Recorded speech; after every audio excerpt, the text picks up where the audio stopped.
begin with a question this evening. And my question is this. If you had been one of those soldiers which King Herod sent out to kill the infants of Bethlehem, what would you have done in response to that order? I hope your answer to that question is that you would have refused the order and suffered the consequences for it. But let me just change the scenario a little bit and let me ask you this. Imagine all of the soldiers all felt the same way as you. More than that, imagine you were asked to participate in a resistance, to rise up against cruel, wicked Herod and to assassinate him. Then what would your response be to that? And I'll leave you pondering that question.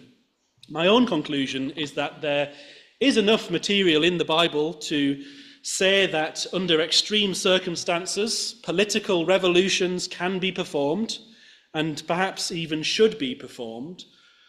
Certainly Christians have a duty to speak out against evil at every level of society. We see Jesus doing that. We see John the Baptist doing that, publicly condemning Herod. But what I want us to remember this evening then is this, that political revolution is a delicate and complicated exercise. And for this reason, the Bible has a high regard for social order, and it has a very low view of rebellion. I mean, just think about the New Testament. You see in the Gospels how Jesus pays his poll tax and how he pays his temple tax. You see how in the book of Acts, Paul apologizes, doesn't he, for disrespecting the high priest. You see throughout the epistles encouragements to respect the social order, both inside and outside of the church. So in Romans chapter 13, we're told to submit to the authorities. We move on to Corinthians and we see how that church is told to respect certain social customs, wearing head coverings, for example, for the sake of reflecting and appreciating the social order around them. We have all of the application, which we read a little bit of in Ephesians, and all of that application is summarized there by Paul as submitting to one another in marriage, in the parent-child relationship, in slaves and masters relationships. We have almost exactly the same thing going on in the book of Colossians, chapters 3 and 4. 1 Thessalonians chapter 5, we have respect for our leaders being emphasized. 2 Thessalonians chapter 3, it encourages working and making a living and not being a social leech. The last two chapters of 1 Timothy have these same themes, so not rebuking the old, honoring widows, again the relationships between slaves and masters.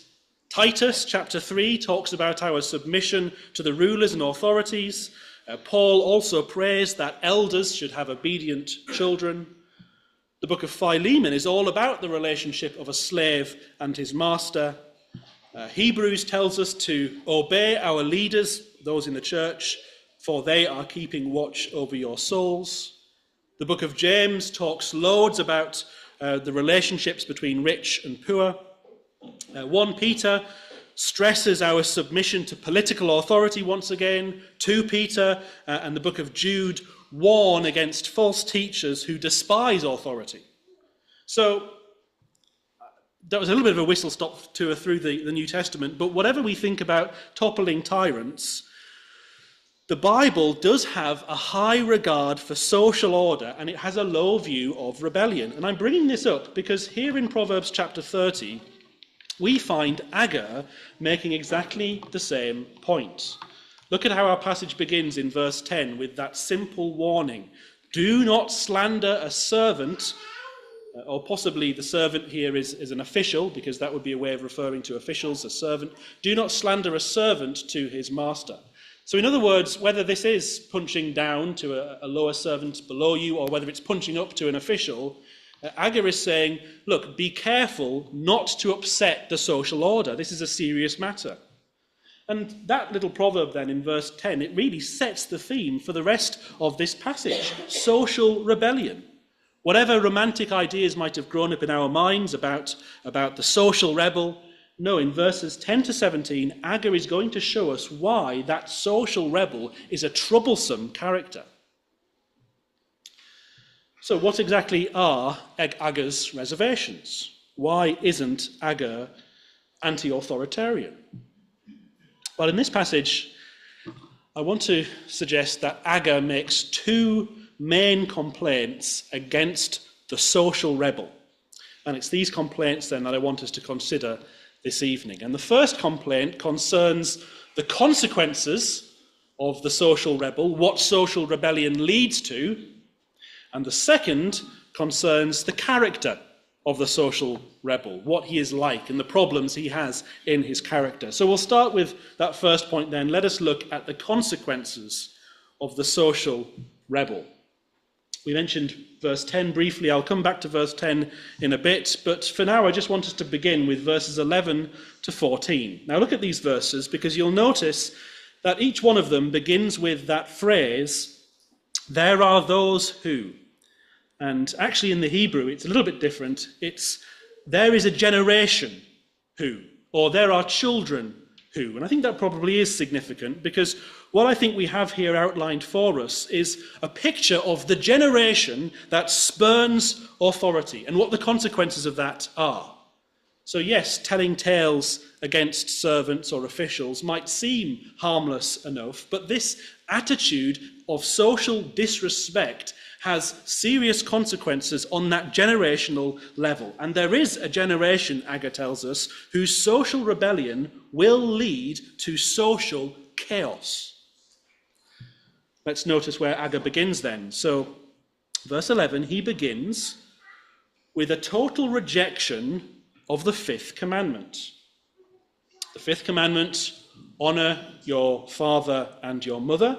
But in verse 11, Aga tells us that there's a generation who curse their fathers and do not bless their mothers. That's where it begins.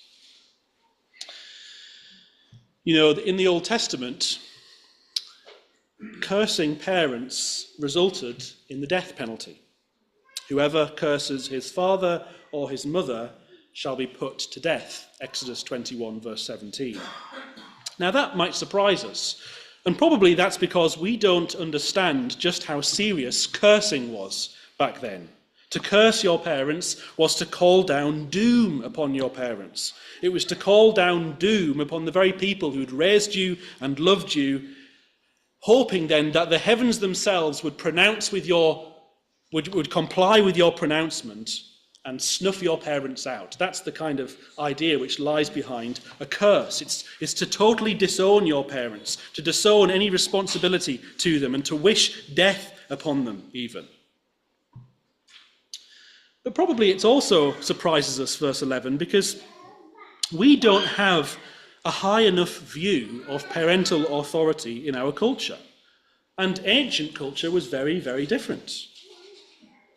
Actually, the great lawmaker Solon of Athens, he didn't even have a law against violence to parents.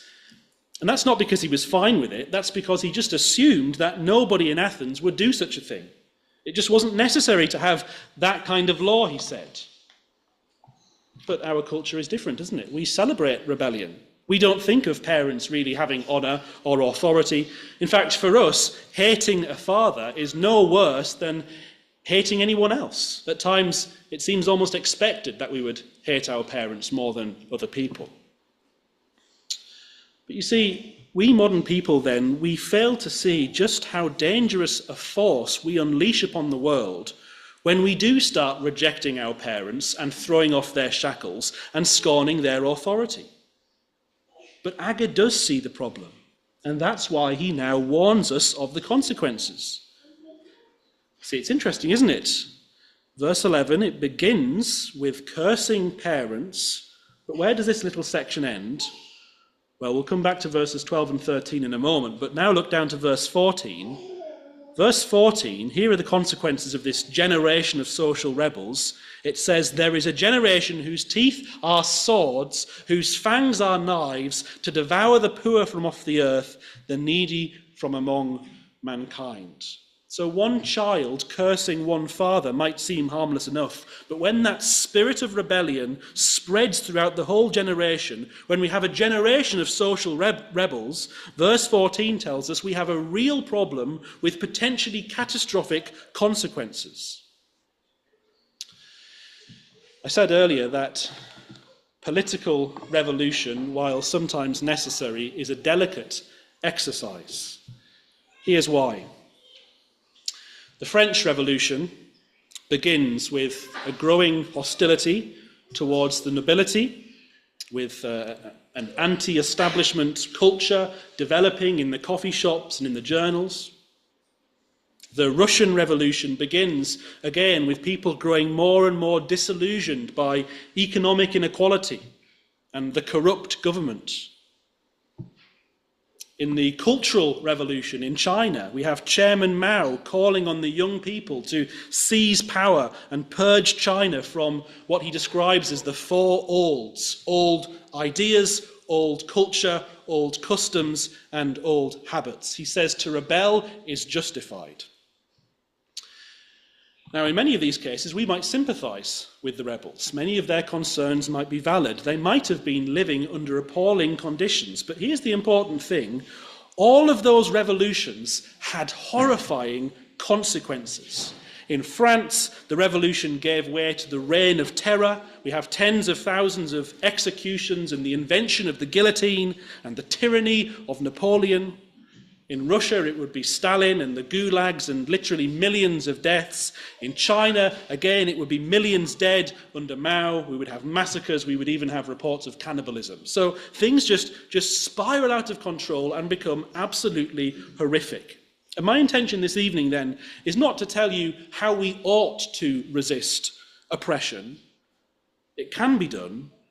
But my intention is to show you that even when our resistance is most justified, the answer is never to just unleash a spirit of rebellion, because in extreme circumstances, what begins with genuine concerns and a resistance to oppression and a real desire for freedom can so easily grow into bitterness and jealousy and hatred and eventually more tyranny and more bloodshed and more poverty and more oppression, all of the things which were being resisted in the first place. In short, the social rebel does not make things better, he makes things worse. And that, I think, is what Agur is saying here in verse 11. There's a generation who curses mother and father, who overhauls the customs of previous generations, who spurns authority, but that can so quickly become the very generation who themselves go on to devour the poor and needy in verse 14. The generation that spurns others' authority goes on to abuse their own authority. The embittered rebels become the embittered tyrants, and the result is carnage for the poor and needy. And even the rebels themselves suffer for their rebellion. And Agur draws that out. He draws our attention to that. There are personal consequences for social rebellion. Notice how verse 10, this passage, it's a standalone passage, a standalone proverb really, verse 10. And it's this command not to slander a servant to his master. It's a command then not to abuse the social order, and you can imagine how it would be so tempting to do that kind of thing when you are being oppressed perhaps by someone in the social hierarchy. You want to start speaking unguardedly, and you start saying things which are unjustified, and before you know it, your words are snowballing into half-truths and then eventually outright lies. But what's the result, verse 10? It comes with a warning, this proverb, lest he curse you and you be held guilty. So the point is that you personally may suffer the consequences of your own rebellion. You may be held personally guilty. You might find yourself answering the courts for your lies, your slander. That's verse 10. But then notice how our whole passage now also again concludes with a standalone proverb there in verse 17. And this time we're told there about the eye, which mocks a father and scorns to obey a mother, and how this eye will be picked out by ravens and eaten by vultures. And again, he's drawing our attention to the wider consequences, the personal consequences of our social rebellion. This is the end result for the social rebel. This is where his actions lead him. He is not able to escape the carnage which he unleashes. He himself is engulfed into it. Aga is warning us that, like many of the rebels of history, you might suffer personally for your rebellion. Like Trotsky in Russia, you might end up with an ice axe in the back of your head. Like Robespierre in France, you might end up at the guillotine yourself. Or perhaps under more likely circumstances, you might find yourself distrusted in older age, unloved, uncared for, lonely, abandoned. You didn't think much of your parents. You resisted and rejected them. Why should your children think much of you? Personal consequences for our rebellion. And so I suppose then at this point in the sermon, I just want to put this question to you. Are you obeying the fifth commandment? And I don't just mean, do you have an honour for your parents, but do you have a healthy honour towards the social order, more generally, this order that the Lord has put you in? Your criticisms of it might be valid. Your unrest might be understandable. Your employer might be a bully. Your parents might be overbearing and unreasonable. And some degree of pushback might not be a bad thing. But Aga at least tells us we must resist the urge to curse. We must resist the urge to slander. We must resist the urge to snap back and dismiss and dishonour our parents and our rulers. It seems tempting at the time, but the risk is that you open up this Pandora's box of chaos. Let me put it more positively. As Paul says in the book of Ephesians, the fifth commandment comes with a promise. Honour your father and your mother, that your days may be long in the land your God, the Lord your God, is giving you. Or as Paul puts it, that it might go well with you and you may live long in the land. I don't think that's just a supernatural blessing. I don't think it's just the case that the Lord is supernaturally rewarding people for keeping his law. I think it's also a natural and logical blessing. You see, when you honour mum and dad, you set the pattern, don't you? You make it more likely that your children will honour you. And I think we could say that for all positions of authority. The way you treat those in charge should be the way that you want to be treated when you're in charge. Now, ask yourself this question. How do you want to be treated when your body is failing and your mind is slowing down and the carers start visiting? Do you want to be treated with honour, or do you want to be treated with dishonour? Well, however you want to be treated, that is how you should treat those who are above you. That is how you should treat your own parents. That's how we should all treat those who have been placed above us. And if this world then, and this current generation in which we live, fails to act like that and thinks that's a ridiculous thing and thinks we should just go after complete autonomy and independence, well, we know where their rebellion and their resistance will lead them, but we don't want to be like that. That's to their own destruction. But we in this church, we don't want to be like the world around us. We don't want to be those kinds of social rebels. No, we want to be those who, like Paul, submit to one another and have no problems doing that. So that's what Aga has to tell us then about the consequences of the social rebel. But then, secondly and finally, let's see what Aga has to tell us about the character of the social rebel. The character of the social rebel. Because I want to think a little bit more carefully about this, and I want to really try to dig into then, why is it that a freedom-fighting rebel should become just as bad as the thing he's rebelling against? Why is it that he makes things worse and not better? And I think the answer to that question then lies partly in the character of the social rebel himself. And I suppose here I'm talking about the sinful character of human beings more generally, but it's a character that we see with particular clarity here in the social rebel. And I think Aga then, he draws our attention to two particular aspects of this character. And the first is this: self-righteousness. Self-righteousness. So let's go back to verses 11 to 14 again. And As I said, each of those verses begins with that phrase, there are those who, or there is a generation who. And we focused then already on the outer parts of those verses, verse 11 and 14, the beginning and the end.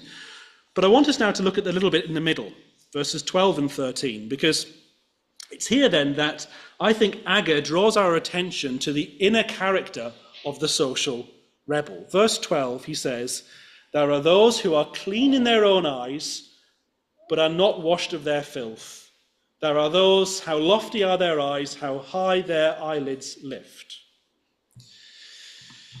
So notice then, first of all, in these verses, for Agger, the eye seems to be a kind of window into the soul, doesn't it?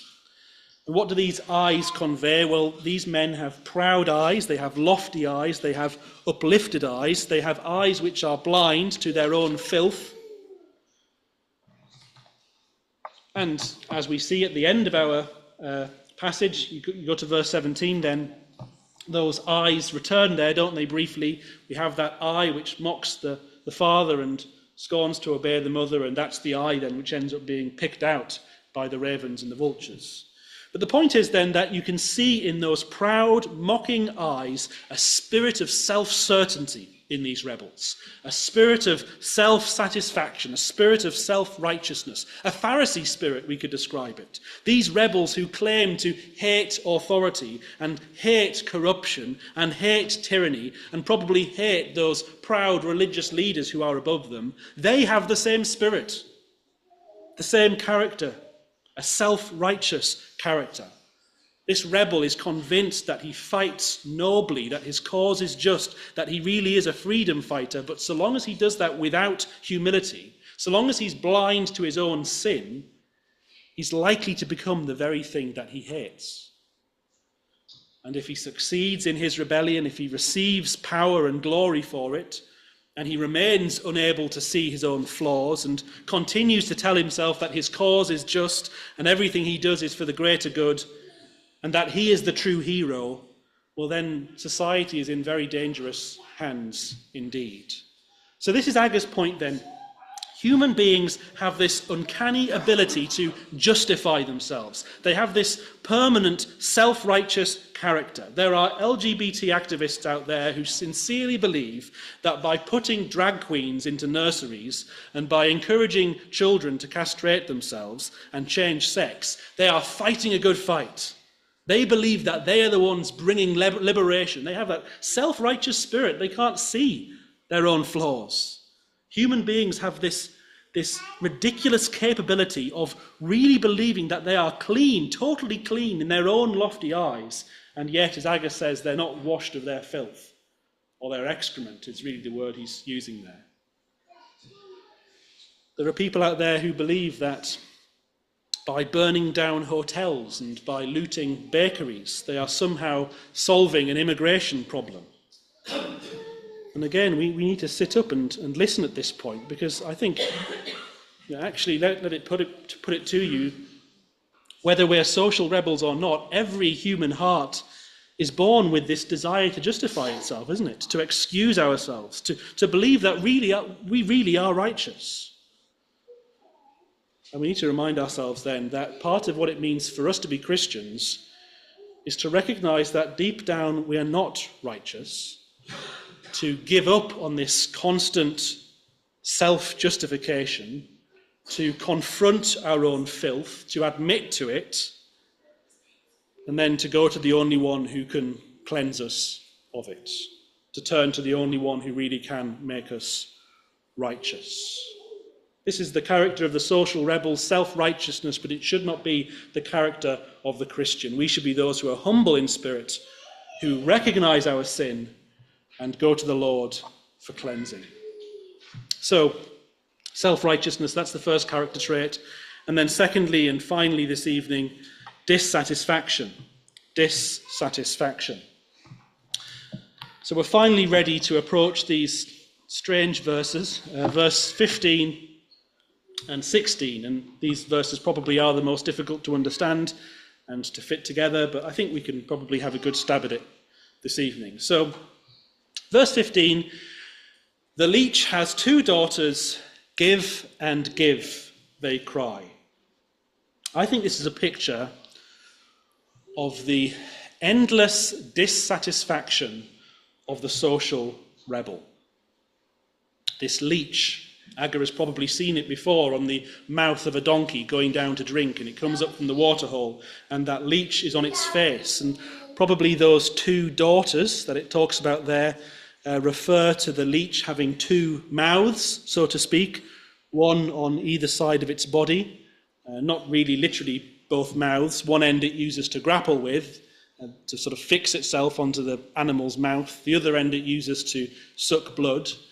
But the impression when you see it, and it really, if you did see it, you would have this impression, that this leech is sucking on its prey from both ends of its body. Two hungry mouths crying out, give and give.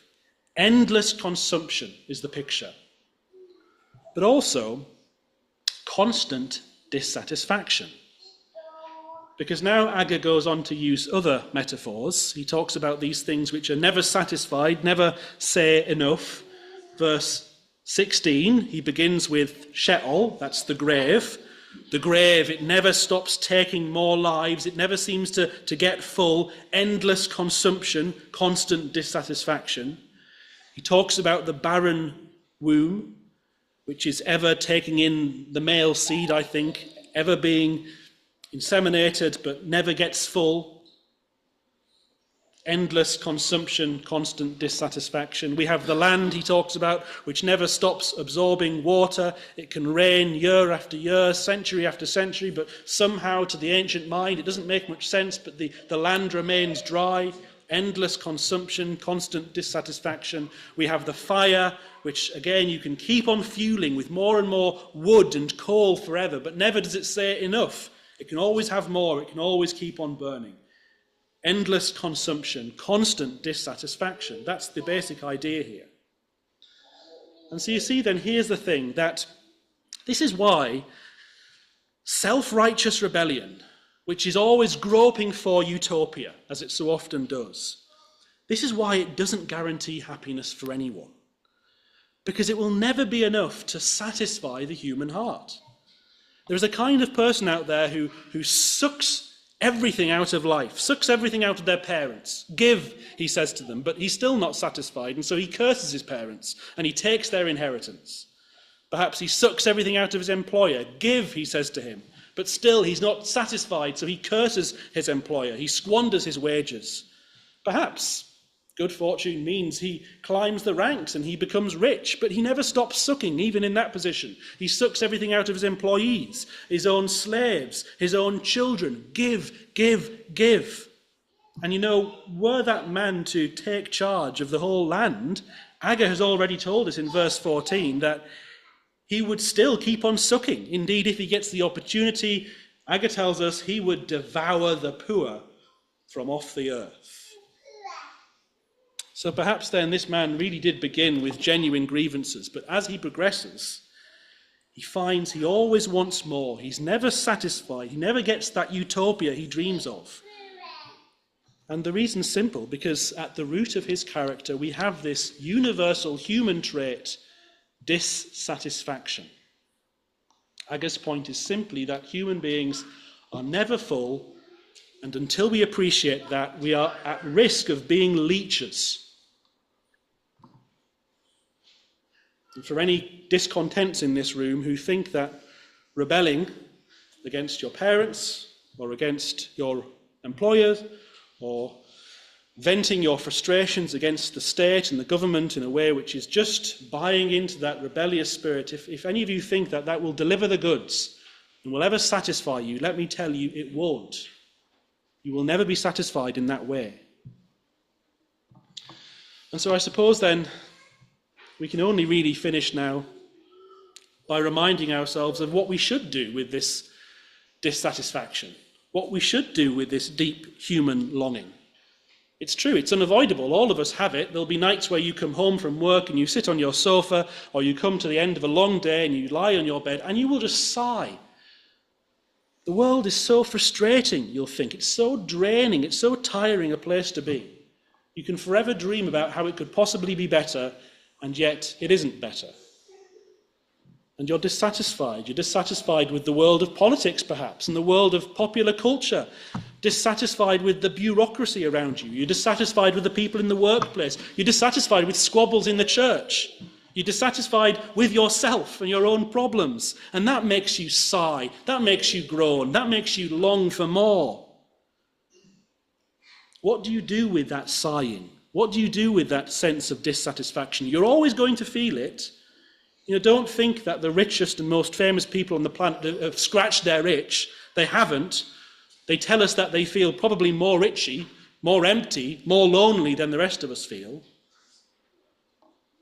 So let's remember then, what do we do when our hearts sigh and we need that something more? Well, we turn to our Saviour and we rest our sighing hearts in him. And we leave it to him.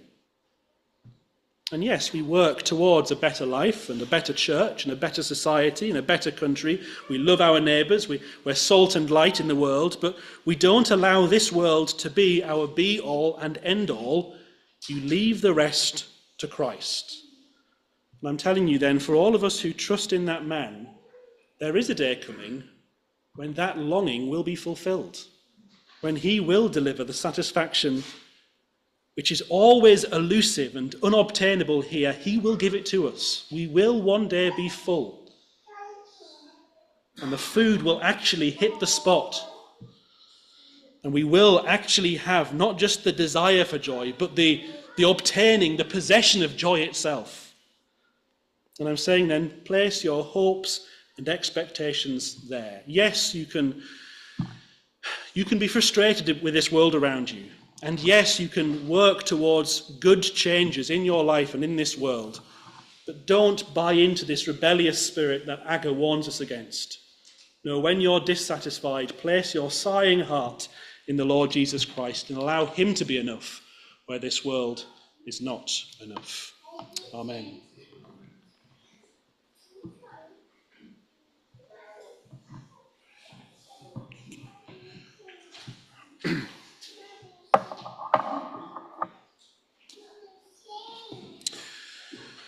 Well, let's close now by reminding ourselves that we really do have a king who reigns and is on the throne and who is in charge of all things. And as we remind ourselves then, let us rest our